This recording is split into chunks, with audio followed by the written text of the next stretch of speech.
Hey everyone, and welcome to this explainer. Today we're diving straight into part 4 of the really excellent 8-part tutorial IPv6 Troubleshooting for System Administrators and Technical Support.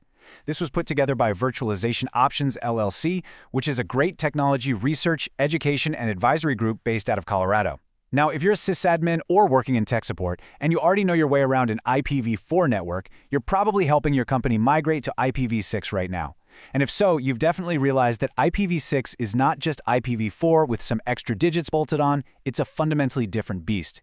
So let's reset your troubleshooting baseline. Here is our diagnostic playbook for today. We'll hit 1. Unlearning IPv4 muscle memory. 2. The dual stack reality. 3. Address and gateway resolution. 4. The PMTUD black hole. 5. Edge cases and tunnels. And finally 6. Golden troubleshooting rules. Let's get to it. All right, kicking things off with Section 1, Unlearning IPv4 muscle memory. We need to reset that baseline. To effectively troubleshoot IPv6, you literally have to unlearn the rules you've relied on for years. Pinging a broadcast address? Yeah, completely meaningless now, because IPv6 replaces broadcast entirely with multicast. You also need to stop expecting to see just a single IP address on an interface. And because NAT is largely a thing of the past here, your firewall designs and all your security assumptions have to change from the ground up. Suddenly, every single device is potentially globally routable. Think about it like this. Seeing a link local address starting with FEF80, sitting right alongside several global unicast and temporary privacy addresses all crammed onto a single interface, that is 100% correct behavior. It's not a glitch, it's not a misconfiguration. So do not waste time troubleshooting this as an error unless very specific addresses are actually missing. Moving right along to Section 2, the dual stack reality. It's time to uncover some invisible bugs. So most environments right now are running both protocols simultaneously. This brings us to RFC 8305, which is much better known as the Happy Eyeballs algorithm.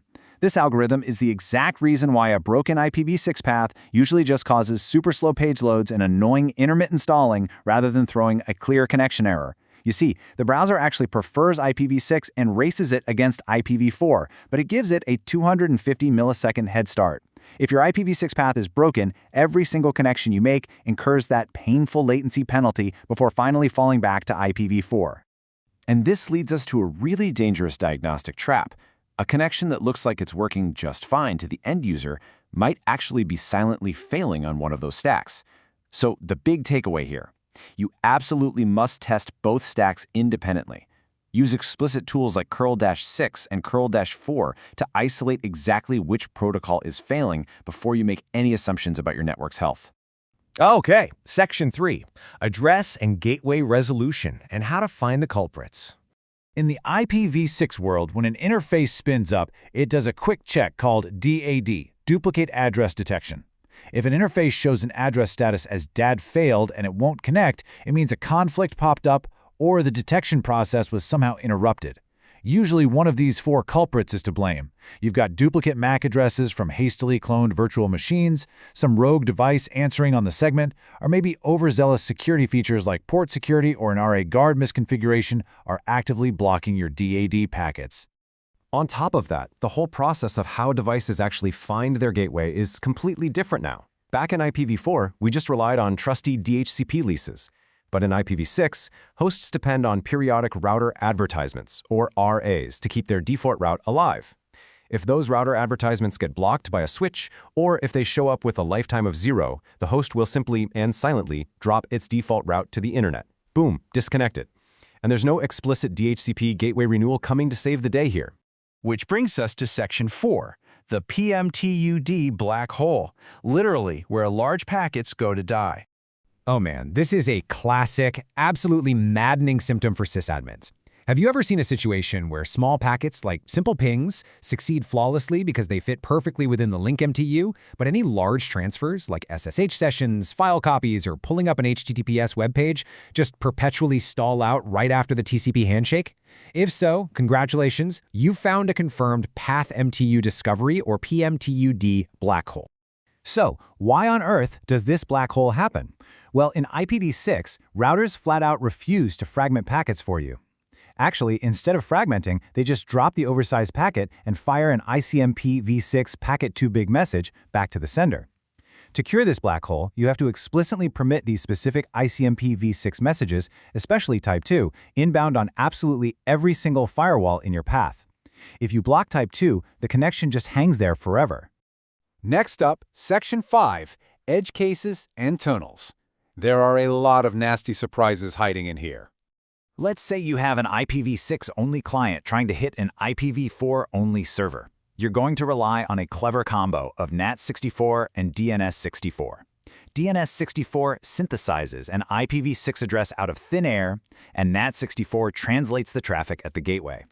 But watch out for this. If an application hard codes an IPv4 literal, like trying to connect directly to 1.2.3.4 instead of using a proper hostname, it bypasses DNS64 entirely.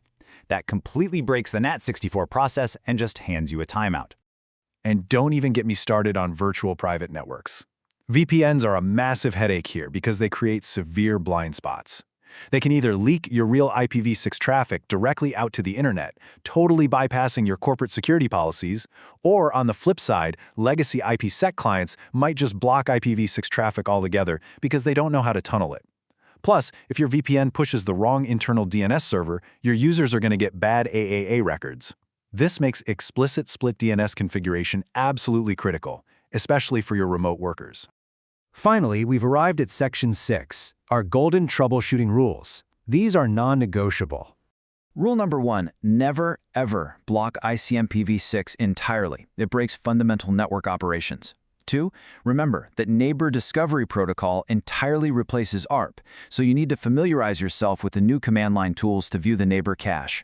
3, always expect multiple IPv6 addresses per interface. Again, it's a feature, not a bug. And 4, always isolate your dual stack failures with explicit, targeted testing. Committing these 4 rules to your muscle memory will ensure you never mistakenly treat perfectly normal IPv6 behavior as a network outage. So, I'm going to leave you with one big question to chew on. Are your firewalls silently breaking your IPv6 deployment right this very second? Seriously, take a hard look at your ICMPv6 rules today, because the security posture that worked flawlessly for you in IPv4 might secretly be sabotaging your network by dropping essential operational traffic. Thanks so much for joining me on this explainer, and hey, good luck out there on the dual stack frontier.